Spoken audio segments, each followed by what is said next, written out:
से लगा। बहन 2 ही दिन की बात है, उसके बाद सब ठीक हो जाएगा। हमको सब समझ है कि 2 दिन बाद तुम क्या करने वाली हो, क्या करने वाली हो, क्या करने वाली हो। देख रहल बाड़ू ना, अपन करनी से आज तिवारी परिवार के तू कहां से कहां लिया के खड़ा कर देले बड़ू हैं। एक समय ऐसा रहे कि सब केहू साथ में मिल बैठकर खाना खाते रहे, लेकिन आज एक दूसरा से नजर नहीं मिला क्यों? अरे आखिर तू कब तक एक घर के लोगन के शांति नागिन बन के डसत रहबू? पहले तू हमरा और बाबूजी में झगड़ा लगेलू, फिर हमरा और माई में झगड़ा लगेलू, फिर हमरा दोनों भाई से लड़वेलू, और फिर हमरा और गोदावरी में झगड़ा लगेलू, फिर जगत और दुल्हन का झगड़ा लगेलू, और आज यहाँ रंजन और जगत में झगड़ा लगाते लू।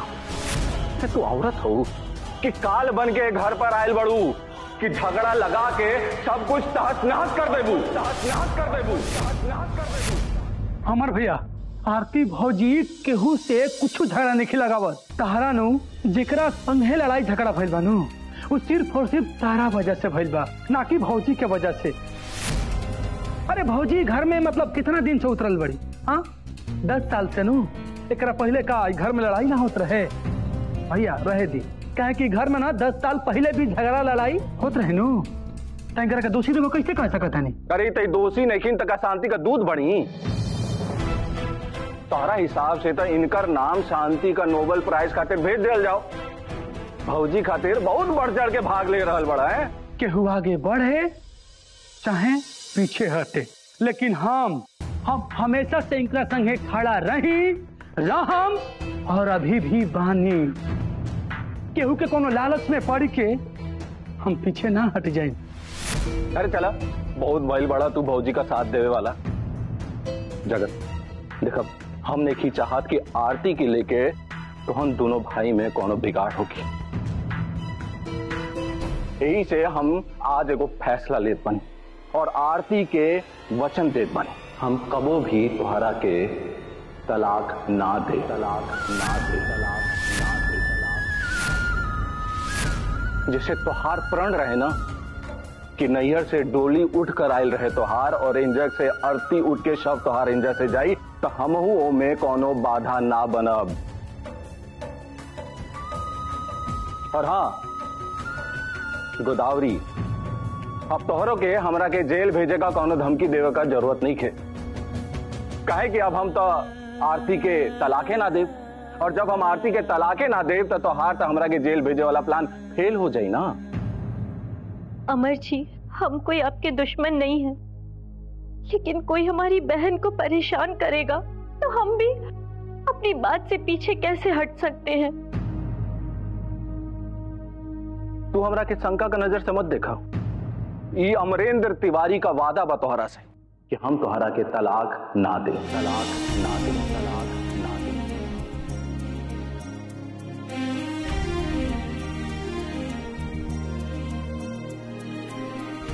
अभी गोदावरी जी की दिहल सजा के डर है, या फिर आरती भाभी के खातिर इनकर दिल में उपजल प्रेम जवन कुछ भी होके जवन भइल है, ये सब कुछ बहुत ठीक भइल है।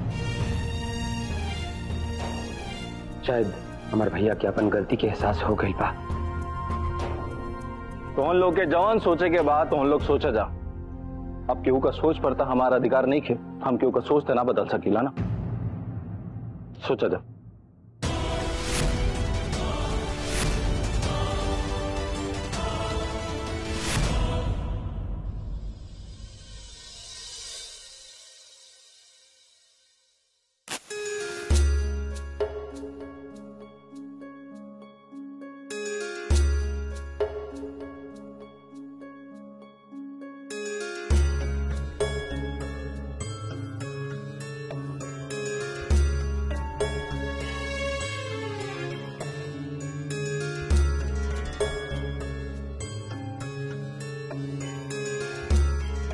कन्या,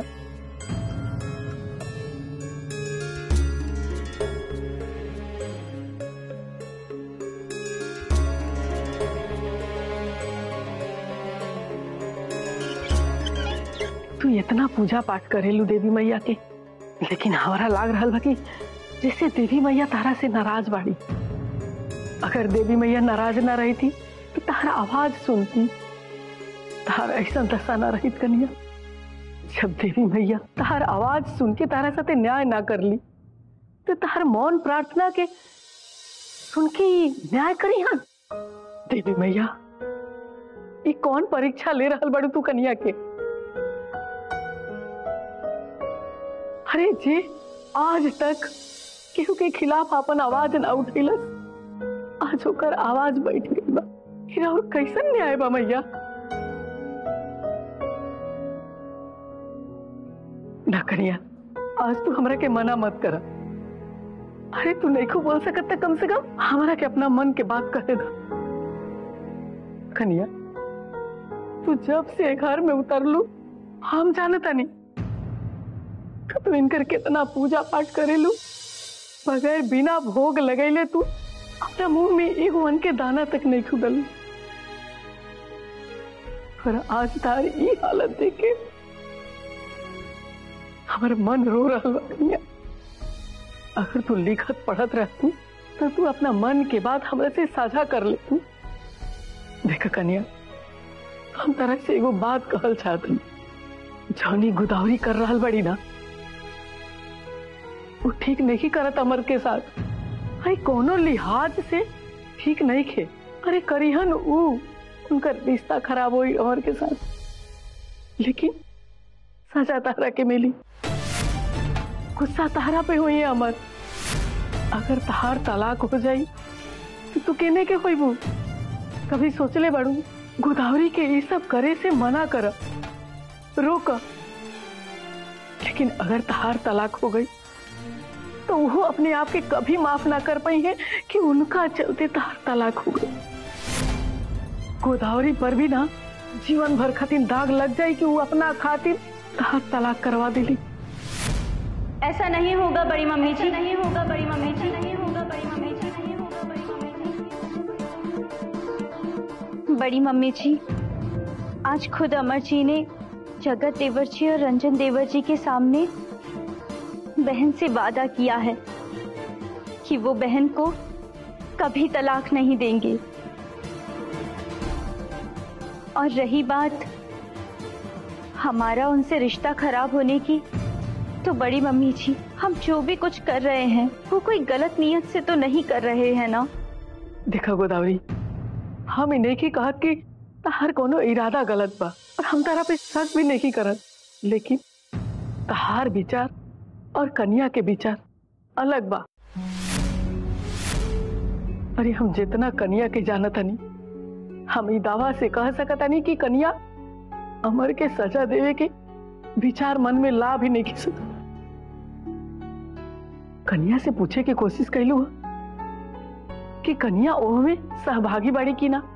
अरे पूछा ना, पूछा कन्या एजे बाड़ी। हम दावा से कह सकता नहीं कि कन्या कभी सहमत ना हुई है अमर के ये सब सजा देवे खातिर। अरे बोल नहीं सकत, कम से कम हाँ और ना में सर तो हिला सकत। अरे काहो कन्या बोला। अरे जौन गोदावरी सजा दे रहल बड़ी अमर के, का तू उनकरा में सहभागी बाड़ू? तारा मंजूर बा कि अमर के सजा देहल जाओ?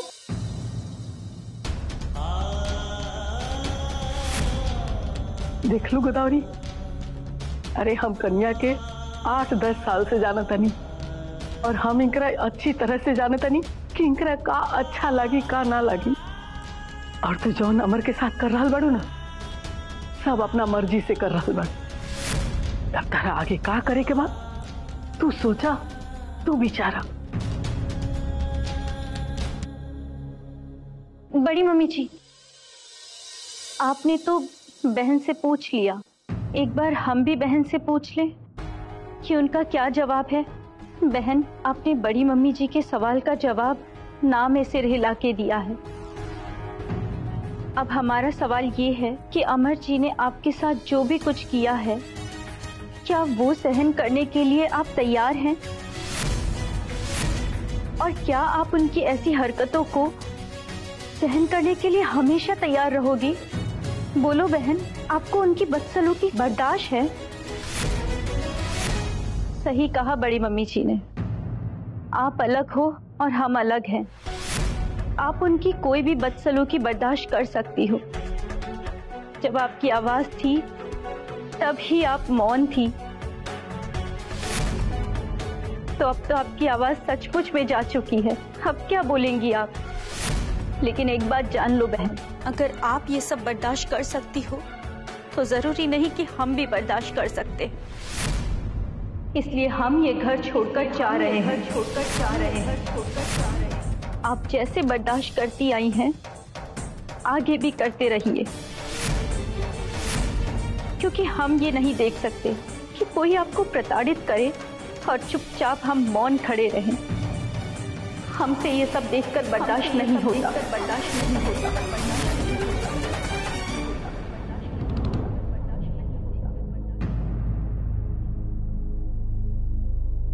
बहन, हमें बड़ी मम्मी जी ने बताया है कि आप बहुत रामायण और महाभारत की गाथाएं सुनती हो और उन्हें देखती भी हो। तो क्या आपने महाभारत का वो प्रसंग नहीं देखा जिसमें भरी सभा के सामने पूरे परिवार का एक आदमी द्रौपदी का चीरहरण कर रहा होता है और बाकी सारे लोग मौन खड़े होते हैं?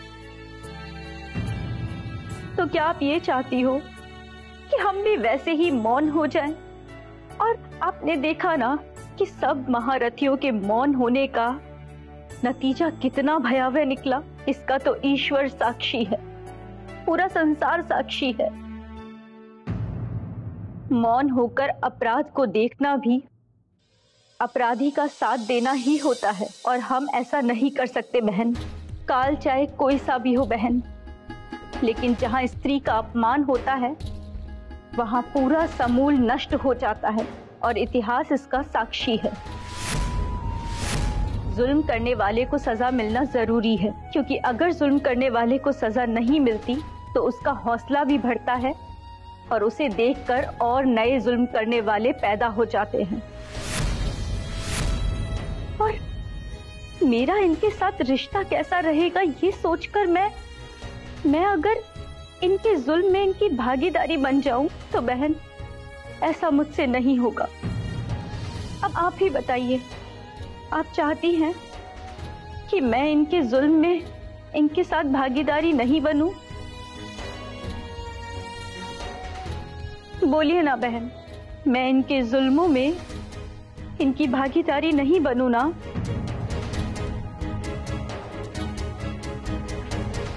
अरे पति की सजा दे कहाँ तक उचित बा, ये तो बस देवी मैया ही जानस। लेकिन तू दोनों साथ अपना पति के सजा देवे खातिर एक हो गई। बड़ी मम्मी जी, हम दोनों सौतन नहीं हैं, हम दोनों तो बहन हैं। अगर सौतन होते तो क्या एक दूसरे के लिए इतना सब कर पाते? हम बस इतना चाहते हैं कि अगर हम पत्नी बनकर इस घर में आए हैं तो पत्नी जैसा सम्मान मिले, दासी की जैसे व्यवहार ना हो। जब औरत को प्रेम मिलता है ना तो वो 1000 गुना प्रेम लुटाती है, और जब उसे नफरत मिलती है तो 1000 गुना नफरत भी लुटाती है। अब ये मर्दों पर निर्भर करता है कि उन्हें कैसी औरत चाहिए, प्यार लुटाने वाली या नफरत लौटाने वाली।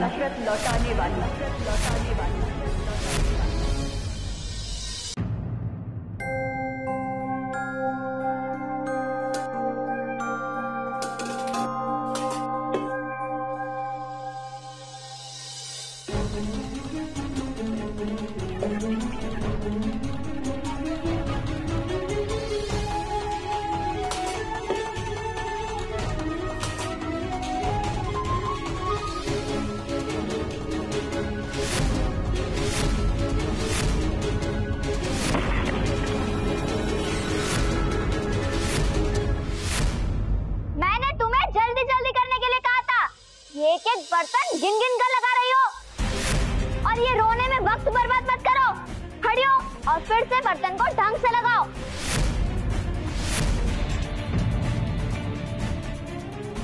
जब भी कोई एक बात कही जाए ना तो उसे ध्यान से सुना करो। ये कोई तुम्हारी किताब की पोयम नहीं है कि आज याद नहीं हुई तो कल कर लोगी। ये काम अभी इसी वक्त करना होगा। चलो करो, नहीं तो ये जो तुम्हारे बच्चे कुछ बाल है ना वो भी कटवाए जाएंगे। माती, माती, माती।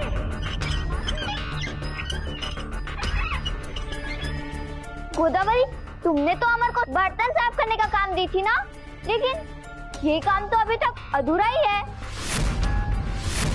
बर्तन मांजने से, धोने से या फिर पोंछने से वो काम पूरा थोड़ी ना हो जाता है। उसे ढंग से रखना भी तो पड़ता है। तुम क्या चाहती हो कि हम अमर के कमरे में जाएं और उसे काम करने के लिए बुलाएं? ना ना ना, तो फिर ये काम करेगा कौन? उसकी बेटी है ना। मेरा मुंह क्या देख रही है? चल जल्दी बर्तन को ढंग से लगा।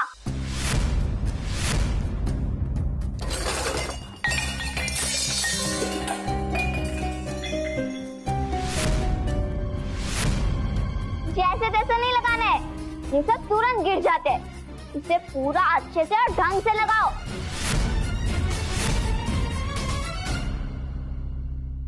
बहन,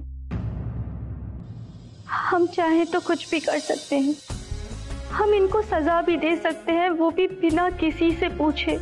लेकिन हम माते को कुछ नहीं कह सकते और ना ही उन्हें कुछ करने से रोक सकते हैं।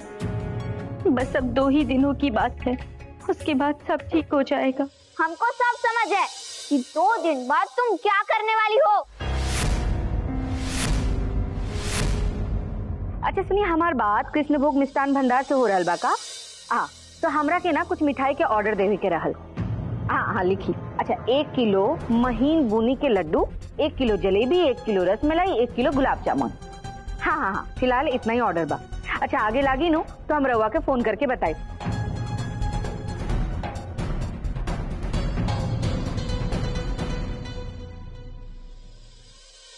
बढ़िया बैल की रवा हमरा के ईजा मिल गई। अच्छा सुनी, रवा अभी बाहर ना जाए वहाँ घर से, कहे से कि हम मिठाई के ऑर्डर दे लेवानी और हम चाहते ही सबसे पहले हम राउर मुंह मीठा करी। ठीक बा? का बात है मेरी, बहुत खुश लग रहा बड़ू। और आखिर कौना खुशी के कारण से इतना मिठाई उठाई के ऑर्डर दे रहे बड़ू? ला रवा के नहीं है पता, कहा ना कि अमर भैया आरती दीदी के तलाक देवे खातिर मान गेल बा। अमर भैया और आरती दीदी के तलाक के नाम से हमरा के खुशी हो रहा बा। बस यही खातिर मिठाई का ऑर्डर कर देले बाड़ी। बस रवा रुक जाए और मिठाई खा के जाए। वाह, अच्छा अच्छा अच्छा अच्छा, माने ई बात था।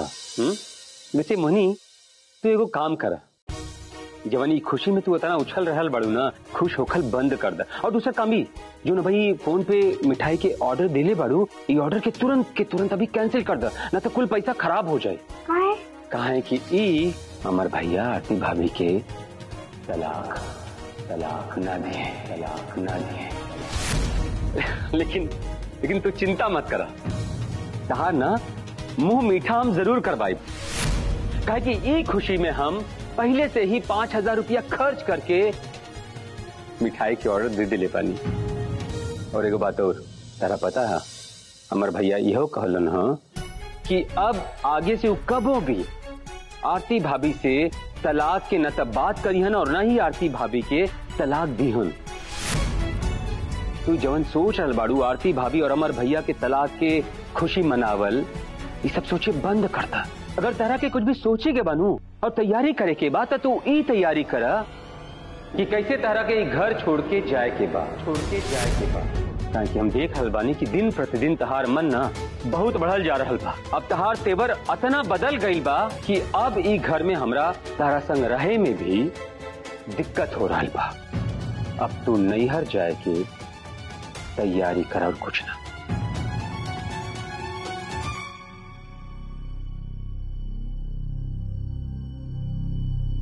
आगे का होई तो वक्त बताई पतिदेव। हम तारा से पूछा था नहीं कि तारा तलाक के वापस लेवे की क्या जरूरत रहला। हम तलाक देवे के ना पूरा फाइल तैयार करे खातिर जगत के कतना मनौनिया और तू ना जाने तोहरा के कहां से परम ज्ञान हो गइल बा। क्या करके कन्या से वादा कर लेला कि हम जीवन भर तारा से तलाक ना लें।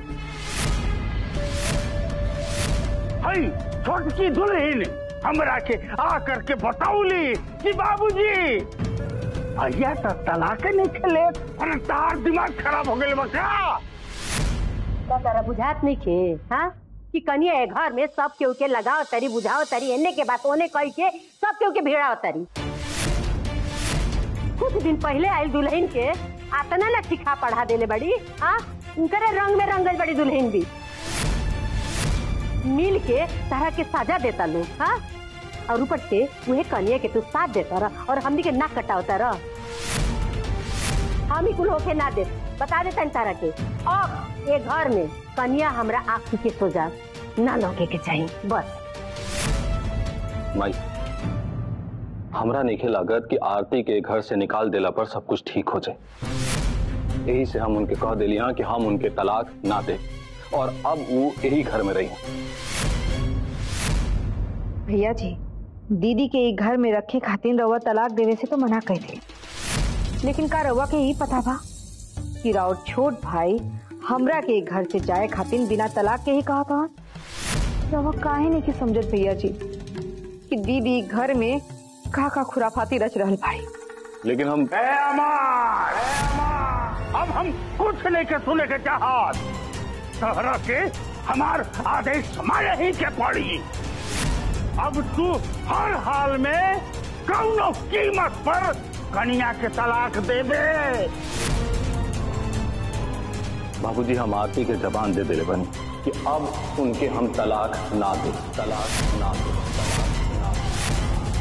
और आज का बाद उनसे ये बारे में कबो बात भी ना कर।